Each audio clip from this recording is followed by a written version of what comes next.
Major Mohammad Ali Shah साहब, इस पर आपका क्या एनालिसिस कहता है वो जानेंगे। जी इरम जी, देखिए बहुत ही दुख की बात है और बहुत ही दिल रोता है ये सोच के भी, इसका तस्वुर करके भी कि भाई इतना हाल हो रहा होगा जहां पे, जैसे आपने बताया कि यहाँ पे दुनिया खुशियां मना रही थी, यहाँ पे ईद मना रहे थे लोग, वहां पर जो लोग जिंदा रह गए हैं उनकी जिंदगी मौत से भी बदतर है। जी और जो लोग जा चुके हैं वो लोग जा चुके हैं, जो लोग वहां पर हैं वो लोग बस इंतजार कर रहे हैं कि भाई, बहुत दुख से मुझे कहना पड़ रहा है इसके बारे में, क्योंकि 7 अक्टूबर 2023 को जो हमस ने किया, ये सरासर गलत किया। इसमें तो कोई शक की बात ही है ही नहीं, कहीं से भी इसमें कोई जस्टिफिकेशन इसका है ही नहीं। ये बहुत गलत किया हमस ने। जी और भापा भी नहीं कि आगे क्या होने वाला है, क्या हश्र होगा इसका, इसका खामियाजा कौन भुगतेंगे और किस तरीके से हमस ने इसका अंजाम दिया। बहुत ज्यादा गलत किया। इसराइल ने जो पलटवार किया, जो वो और भी ज्यादा, मैं कहूंगा और भी ज्यादा गलत इसलिए मैं कहूंगा क्योंकि हम two wrongs don't make a right, दो गलतियां कभी सही नहीं होती हैं। और आप देखिए, अगर हम 50 से 60 हजार तकरीबन, ऐसे आम बोल रहे हैं 50 से 60 हजार, 10, 100, 1000 भी बहुत बड़ी गिनती होती है, लेकिन 50 से 60 हजार जब हम ऐसा बोले कि लोगों की मौत हो चुकी है, जिसमें से आधा से ज्यादा लोग खवातीन और बच्चे हैं। क्या ये बच्चे हमस के सहयोगी थे? क्या ये उग्रवादी थे? क्या ये दहशतगर्दी थे? आप नफरत का बीज बो रहे हो, और ये ही लोग, जाहिर सी बात है, मैं ब्लेम नहीं करूंगा कि लोकल्स को, अगर वो उनको एंटी इजराइल सेंटिमेंट, उनके फीलिंग्स अगर आ जाए, क्योंकि उन्होंने देखा है अपने घरों को जलते हुए, तबाह होते हुए, बिल्कुल। और अब जो वहां को। पर सिनेरियो नजर आ रहा है, अली साहब आप ही से समझेंगे कि वहां तो अब हमास से भी दूरी बनानी शुरू कर दी है लोगों ने, क्योंकि उन्होंने ये देखा है कि उनकी जिंदगियां किस तरीके से इफेक्ट हो रही है। वो तो सिर्फ 2 वक्त का खाना मांग रहे हैं, वो तो जिंदगी गुजर बसर उन टेंट्स में करना चाहते हैं पुरसकून तरीके से, कि इस जंग को अब किसी तरीके से भी रोका जाए। बावजूद उसके हमास के लड़ाके वहां पर मौजूद हैं, उनकी मौजूदगी दिखाकर इस तरह पूरे पूरे टेंट्स को तबाह कर दिया जाता है। हमने देखा किस तरह कत्लेआम किया, गोलीबारी की गई उन मासूम बच्चों पर जो खाने की लाइन में लगे हुए थे। मुश्किल से तो वहां तक एड पहुंचती है, खाना लेने के लिए बच्चे पहुंचते हैं, उन पर ताबड़तोड़ गोलियां बरसा दी जाती हैं। इसे कैसे जस्टिफाई कर रहा है इजराइल? जी लोकल लोग वहां पे हमस से दूर रहे, कोई ना ही संपर्क करे, ना ही उनके संपर्क में आए, ना ही उनसे सिंपैथाइज करे, क्योंकि दोनों गलत है। मैं कहूंगा हमस तो बिल्कुल, बहुत से देशों ने इनको उग्रवादी, आतंकवादी, दहशतगर्दी का करार दे रखा है, बैड आउटफिट बना रखा है। कुछ देश ऐसे हैं जिन्होंने नहीं बताया, ठीक है, कुछ भी हो, चाहे इनको उग्रवादी करार दें कि नहीं दें, लेकिन 7 अक्टूबर को जो किया वो तो 100% कोई शक किसी को है भी नहीं इसके बारे में कि वो आतंकवादी घटना हमस ने करी।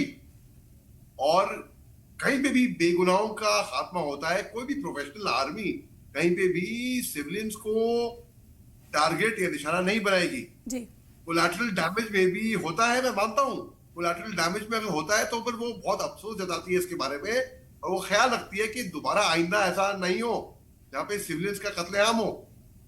यहां पर मैं आपको एग्जांपल देता हूं, मैं हमस में मानता हूं, इसमें कोई शक की बात नहीं, हमस ने ह्यूमन शील्ड भी बना रखे थे, हमस ने ह्यूमन शील्ड बना रखे थे। लेकिन अगर मैं फौजी हूं और मैं एक क्रिमिनल को मार रहा हूं, अगर मैं स्काई मार्शल हूं, चलिए मैं आपको एग्जांपल देता हूं, स्काई मार्शल का हाईजैक हो रहा है और मैं स्काई मार्शल हूं और हाईजैकर आ गया है, और हाईजैकर ने एयर होस्टेस को मेरे सामने रखा हुआ है एज ह्यूमन शील्ड, और हाईजैकर ने बोल रखा है कि ह्यूमन शील्ड है, तुम पीछे हट जाओ।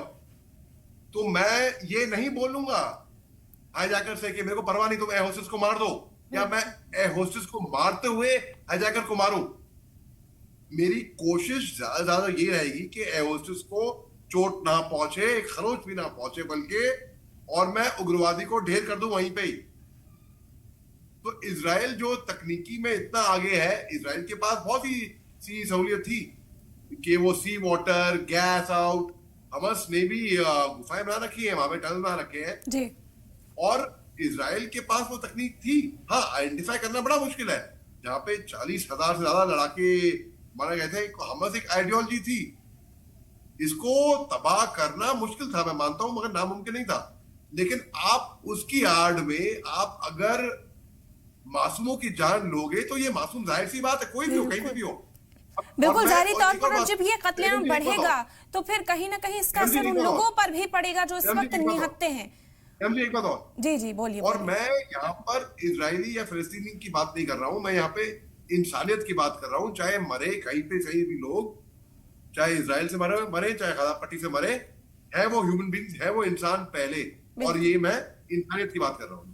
बिल्कुल, मेजर मोहम्मद अली शाह साहब, इसी पर आपका भी रिएक्शन हम जानना चाहेंगे, क्योंकि वहां पर जो लोग हैं हमास से दूरी बना रहे थे, एक सिचुएशन वो भी हमने देखी थी वहां पर, लेकिन उसके बाद जब वो निहत्ते मारे जा रहे हैं, जब वो बेगुनाह मारे जा रहे हैं और सिंपैथी कहीं ना कहीं उन्हें हमास से ही मिल रही है, वो हमास को ही दे रहे हैं कि ये हमारे लिए लड़ रहे हैं, ये हमारे हकूक के लिए जो है आवाज बुलंद कर रहे हैं। जिसके घर से कोई शहीद हो जाएगा, हलाक हो जाएगा जंग के अंदर, तो वो हथियार उठाने पर मजबूर होते हुए नजर नहीं आएंगे। उन्हें तो यही रास्ता नजर आ रहा होगा कि हमास उनके लिए लड़ाई लड़ रहा है। तो फिर ये जो दूरी बनाने की बात की जा रही है, ये कैसे मुमकिन होगा जब तक इजराइल इसी तरीके की एक तरफा कार्रवाई करता रहेगा? तो जी इरम जी, सन 2002 में जब मैं मिलिट्री की ट्रेनिंग करा था तो अकेडमी में मेरे को एक बात सिखाई गई थी कि यहाँ से ऑफिसर बनने के बाद आप जाओगे सीधा जम्मू कश्मीर में, या तो आप मणिपुर नागालैंड साइड में आप जा सकते हो। जब आप फील्ड एरिया में जाते हो और आपको अगर कोई सस्पेक्ट मिलता है वहां पर और आप कार्रवाई करते हो, क्योंकि arm force special power act होंगे वहां पर, तो आप उसको अरेस्ट कर सकते हो। आप कभी भी उसके परिवार वालों के सामने उसकी या तो बेइज्जती मत करना, टॉर्चर मत करना, कोई गलत काम मत करना, क्योंकि उसके परिवार वालों के ऊपर के वो एंटी आर्मी के सेंटिमेंट्स, इमोशंस के खिलाफ हो जाएंगे, हमारे खिलाफ। तो ये बात की बहुत सावधानी रखिए। 2002 की बात बता रहा हूँ मैं आपको, आज से 23 साल हो गए हैं, 23-24 साल हो गए हैं तकरीबन। तो ये बात अब तक मेरे को याद है।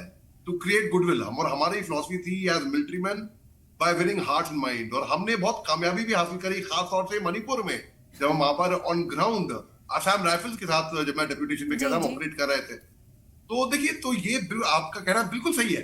अगर मासूमों बेरहमों से बेरहमी की तरह मासूमों की जान जाएगी, तो वो तो अपनी जान के लिए बख्शेंगे, के लिए मारेंगे, और फिर आंखों के सामने वो देख रहे हैं उनके परिवार वालों का कत्लेआम होते हुए, तो उनकी जाहिर सी बात है एंटी इजराइल फीलिंग्स आएंगी। और जब एंटी इजराइल फीलिंग्स आएंगी तो वो तो खुद लड़ नहीं सकते, तो फिर जाहिर सी बात है उनकी बदकिस्मती से उनकी फीलिंग्स जाएंगी, इमोशन जाएंगे प्रो हमस। तो जो लोग हमस के साथ नहीं भी थे, उनके साथ दूरी बना भी रहे थे, ऑटोमेटिकली घूम फिर कर उनकी फीलिंग, क्योंकि उनको लगेगा कि हमस, मगर हमस ठीक है, अन्य देशों ने उनको नहीं दिया है 7, मगर ये बात सब मानते हैं कि 7 अक्टूबर 2023 को जो हमस ने किया, वो एक जो सरप्राइज अटैक किया, वो एक बिल्कुल आतंकवादी घटना थी। और जहां पे 195 इजरायली फॉरेन नेशनल, बल्कि इंक्लूडिंग 815 सिविलियंस और 251 जो को बंधक बनाया गया था।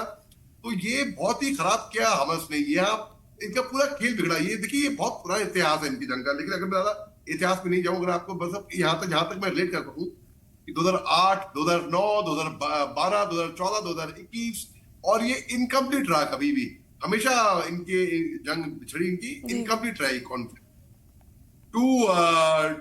टू स्टेट सोल्यूशन पे लोगों ने काम किया, लेकिन अब तक कुछ इस पे कोई हल निकल नहीं पाया। कई राष्ट्रों ने आकर पैरवी करी, लेकिन देखिए, तो ताली हमेशा, मैं मानता हूं, 2 हाथों से बचती है।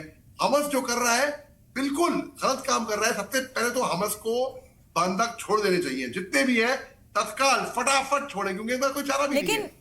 ठीक है, आपकी बात की, वो बंधक छुड़ाने के लिए ही इजराइल जो है लगातार इस तरह की कार्रवाई को अंजाम दे रहा है। लेकिन बीच बीच में नेतन्याहू के बयान, जो स्टेटमेंट्स इस वक्त सामने आ रहे हैं, अब तो वो सिक्योरिटी कंट्रोल की बात करें, अब तो वो पूरे एरिया को ऑक्यूपाई करने की बात करें, तो नजर आता है कि वो हदफ ही हासिल करना चाहते हैं, क्योंकि अब तो उनके इरादे बदले हुए से नजर आ रहे हैं और जंग का खात्मा दूर तक भी नजर नहीं आ रहा है इस वक्त। देखिए, हमस के पास इस टाइम पे ऑप्शन क्या है? क्या हमस उस पोजीशन में है कि आगे नेगोशिएट करे, टेबल पे आए, कि बार्गेन करे, कि बातचीत करे? हमस के पास कोई चारा है नहीं, क्योंकि बेगुनाह ऐसी मारते नेतन्याहू नहीं सुनने वाले हैं।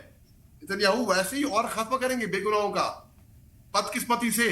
तो किसी एक को समझदारी उठानी पड़ेगी, एक को अगर मेज पे आना भी है बातें करने के लिए, आप नेगोशिएट करने की पोजीशन में नहीं है। आगे खाई पीछे कुआं, मरना वैसे भी है। यहां पर एक चांस लेके देख लो, एक चांस, 1% चांस, हालांकि 1% है, लेकिन फिर भी उम्मीद है। आप बंधक को रिहा कर दिए, ठीक है, अब आप देखिए, क्या पता हमले रुक जाए, क्या पता, मैं ये नहीं कह रहा रुक जाएंगे, क्या पता, चांस की बात है और चांस लेके देखने की बात है, इंसानियत की बात है ना। आप इंसानों को छोड़िए, क्या पता इंसान पे हमले रुक जाए, और अगर नहीं भी रुकते हैं, अब आपके पास क्या है, कुछ चारा है नहीं। अब इजराइल अगर फिर भी हमले करती है तो इंटरनेशनल कम्युनिटी बोल सकती है कि भाई आप बंधक भी छोड़ दिए, आपका अब आप हमले क्यों कर रहे हो। हालांकि यही इसको फिर नजर आता है genocide कि का साथ देना नेगोशिएट है। करने के लिए आखिरी जो उसके हाथ में एक पावर है वो बंधक ही है। अगर टेबल टॉक तक लाना चाहता है हमास इजराइल को, तो वो बंधकों के बल पर ही लाया जा सकता है। अब देखना होगा कि बंधकों की रिहाई पहले होती है या ये समझौता पहले नजर आता है। बहरहाल जो कुछ भी फिलिस्तीन में हो रहा है उसे अब हल किया जाना चाहिए। बेहद शुक्रिया आप लोगों का, आपने अपना कीमती वक्त दिया। चर्चा में आप हमारे साथ शामिल हुए हैं।